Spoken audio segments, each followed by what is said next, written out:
बोलिए श्री प्राणनाथ प्यारे की जय। बोलिए श्री सतगुरु जी महाराज की जय। वंदना लेते हैं सुंदर सा जी। श्री बंदो सतगुरु चरनी को करूं सो प्रेम प्रणाम। अशुभ हरन मंगल करन धनी श्री देव चंद्र जी नाम। श्री प्राणनाथ निज मूल पति श्री मेहराज सुनाम। तेज कुंवरी श्यामा युगल को पल पल करूं प्रणाम।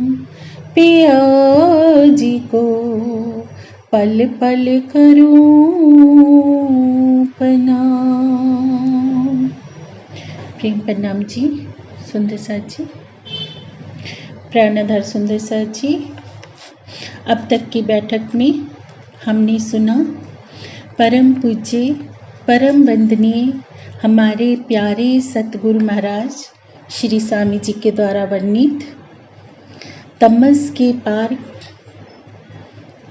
किताब से हमने जाना सुंदर साथ जी धर्म का स्वरूप। धर्म क्या है? क्या मंदिरों में, मठों में, मस्जिदों में, गुरुद्वारों में जाने वाला ही प्राणी धार्मिक है, या इसके अलावा बात कुछ और है? सुंदर साथ जी, हम देखते हैं हर एक तीर्थ स्थान पर हजारों की लाखों की भीड़ होती है।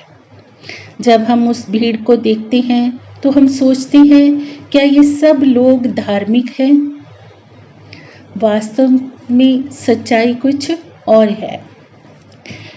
किसी भी पूजा पाठ को, किसी भी कर्म कांड को, किसी भी वेशभूषा को धारण करने से कोई धार्मिक नहीं हो जाता है।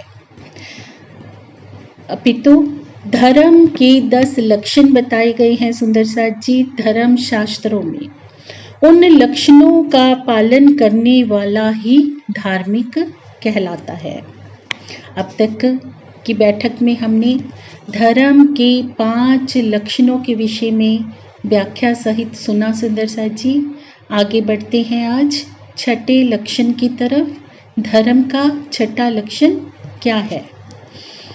छठे लक्षण की व्याख्या करने से पहले मैं प्यारे सतगुरु महाराज जी के विषय में कुछ कहना चाहूंगी सुंदर साथ जी कि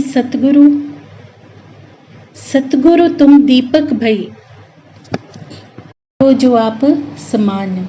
सच्चे सतगुरु कौन होते हैं सुंदर साथ जी? जो हमें इस तमस से परे ले जाना चाहते हैं, माया के इस अंधकार से परे उस सत्य का बोध करवाते हैं, उस परम सत्य का बोध करवाते हैं। अब तक हम क्या थे? माया के अंधकार में भटके हुए थे।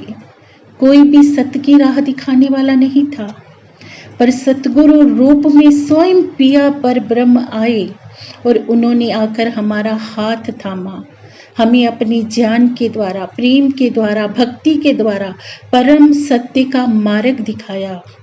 और अगर उस मार्ग पर हम निष्ठावत चलते हैं सुंदर साथ जी, सच्चे सतगुरु की शरण का आशा लेकर, तो एक दिन ऐसा अवश्य आता है कि हमारे हृदय का वो दीपक जो माया के अंधकार से बुझ चुका था, वो एक ना एक दिन अवश्य ही प्रज्वलित होएगा और अपनी उस लो को सतगुरु की लो से सब और फैलाएगा। सतगुरु का सानिध्य असंभव को संभव कर सकता है सुंदर साथ जी। तो इतना अवश्य कहना चाहूंगी कि उस प्यारे सच्चे सतगुरु की पहचान कीजिए और उनकी पहचान करके अपने इस मानव तन का लाहा लीजिए, क्योंकि ये मनुष्य तन बहुत ही सौभाग्य से हमें मिला है, दोबारा मिलने वाला नहीं है ये अवसर। तो इन्हें इधर उधर की व्यर्थ की बातों में हम ना गवाते हुए सुंदर सा जी एक लक्ष्य अपना परम धाम का लेकर हम चलें, उस प्रेम से, उस भक्ति से, उस ज्ञान से हम आगे बढ़ें और सतगुरु महाराज के द्वारा दर्शाए हुए प्रेम भक्ति के उस रास्ते का हम अनुसरण करें। सुंदर सा जी यही सतगुरु के चरणों में हमारी सच्ची श्रद्धा, सच्चा समर्पण है। तो आइए जानते हैं परम पूज्य स्वामी जी के द्वारा वर्णित धर्म का छठा लक्षण क्या है, उसके विषय में। का छठा लक्षण है इंद्रियों का निग्रह। इंद्रियों के निग्रह में आता है श्रम और दम, पर दोनों ही अलग है, दोनों ही एक दूसरे के पूरक हैं। पर हमें क्या करना है सुंदर सा जी, इंद्रियों का शमन करना है, दमन नहीं करना है, क्योंकि बलपूर्वक हम किसी भी विकार को दबाएंगे, काम को, क्रोध को, मोह को, लोभ को, लालच को, तो एक ना एक दिन वो विकार ज्वालामुखी का रूप लेकर हमारे आगे आएगा। तो हमें क्या करना है, इंद्रियों का शमन करना है। कैसे? इंद्रियों का शमन करने के लिए जरूरी है सुंदर सा जी मन की पवित्रता। यदि हमारा मन पवित्र है तो हम पूरी तरह से पवित्र हैं, क्योंकि मन क्या है, सब इंद्रियों का राजा है। जिसने मन को जीत लिया, कहा है ना, मन जीते जग जीत। जिसने मन को जीत लिया उसने सारे संसार को जीत लिया। अगर हम मन के अधीन हो गए तो हम वहीं पर मार खा गए। जैसे एक व्यक्ति है, उसके कमरे में स्वादिष्ट मिठाई रखी हुई है, उसने सब और ये ढोल पीट रखा है कि मैं तो कभी मिठाई नहीं खाता हूँ, लेकिन हर पल सुरती कहाँ है, उस मिठाई की तरफ लगी हुई है कि मेरे कमरे में तो स्वादिष्ट मिठाई रखी है और मैं उसको कैसे खाऊं, क्योंकि मैंने तो सबको बोल रखा है कि मैं मिठाई खाता नहीं हूँ। तो एक दिन ऐसा आएगा कि भी छिपकर मिठाई खाएगा और सबको बोलेगा मैं तो मिठाई खाता नहीं हूँ, क्योंकि वो अपने मन को नहीं जीत पा रहा है, मन के अधीन है। मन ही देवे सत साहिबी, मन ही करे फिजीत। और मन को जीतने के लिए हमें विवेक से कार्य लेना होगा, भक्ति से कार्य लेना होगा, सच्चे सतगुरु का वरद हस्त हमें चाहिए सुंदर सा जी, तभी हम अपने मन को जीत सकते हैं।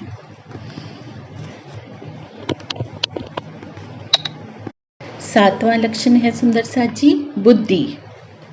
बुद्धि क्या है? संसार में प्रत्येक प्राणी के अंदर बुद्धि है। इस संसार में मानव भी है, पशु भी है, जानवर भी है, लेकिन बुद्धि रूपी अनमोल निधि परमात्मा ने किसको दी है? मनुष्य को।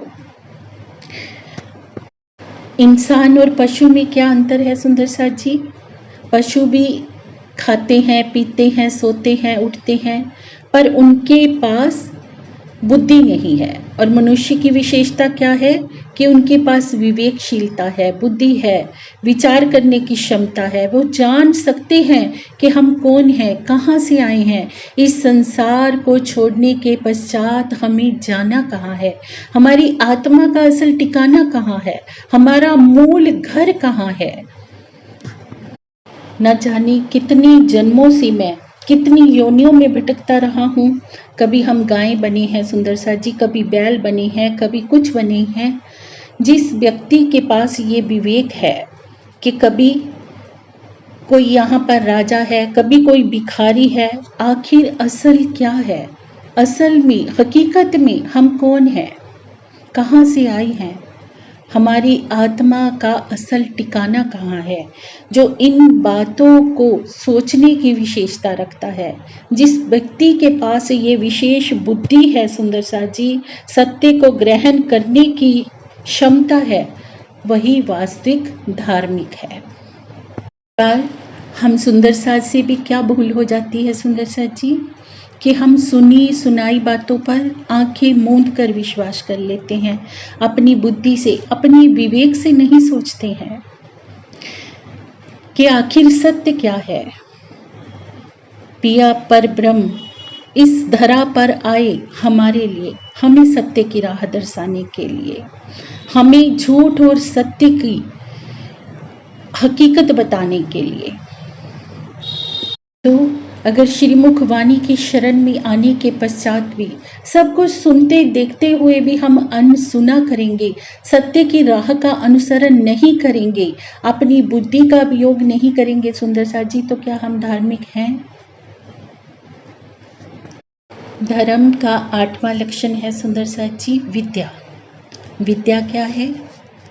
जो हमें इस बात का बोध करवाए कि सत्य असत्य क्या है।